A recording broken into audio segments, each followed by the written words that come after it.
പ്രസംഗിക്കുമ്പോഴത്തേക്ക് നമ്മുടെ രാജ്യത്ത് 84-ൽ എന്നൊക്കെ അല്ലേ ആ പ്രസംഗത്തിൽ എന്ത് സംഭവിച്ചു എന്ന് മുന്നിരിക്കുന്ന ആൾ തല കുനിച്ചങ്ങിരിക്കും. കാര്യം ഇനി അവനോട് മുഖത്ത് നോക്കിയാൽ ചോദ്യം ചോദിക്കുന്നു വിചാരിച്ചിട്ട്.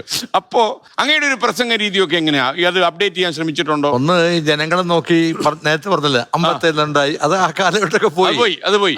വളരെ പോസിറ്റീവായിട്ട് ഇത്തവണ ഞങ്ങൾ എന്താ ചെയ്തത് കേരളത്തിൽ, ഞങ്ങൾ വളരെ പോസിറ്റീവായിട്ടുള്ള കാര്യങ്ങളാണ് പറഞ്ഞത്.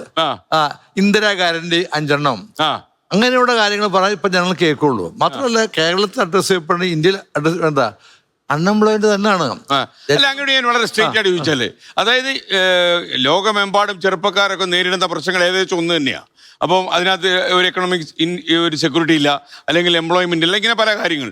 അപ്പൊ ഇത് അഡ്രസ്സ് ചെയ്യപ്പെടുന്നതിൽ കക്ഷി രാഷ്ട്രീയത്തിൽ പ്രവർത്തിക്കുന്ന ആളുകൾ പരാജയപ്പെടുത്തുന്നതാണോ ഇങ്ങനെയുള്ള മൂവ്മെന്റുകൾ ഇപ്പോൾ എടുക്കുന്നത്?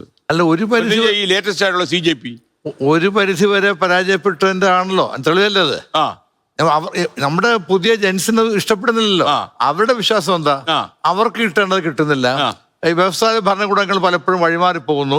അവര് വല്ലതും പറയുമ്പോഴേക്കും അവരെ മുദ്ര കുത്തുന്നു. അപ്പൊ അതുകൊണ്ട് തന്നെ അവര് മുന്നോട്ട് വയ്ക്കുന്ന പ്രശ്നം അഡ്രസ് ചെയ്ത് മതിയാവും. അത് പ്രതിപക്ഷ പാർട്ടികൾക്കും ഉത്തരവാദിത്തമുണ്ട്, ഭരിക്കുന്നവർക്ക് ഉത്തരവാദിത്തമുണ്ട്. Dominic presentation പ്രായമാകുന്നുണ്ടോ?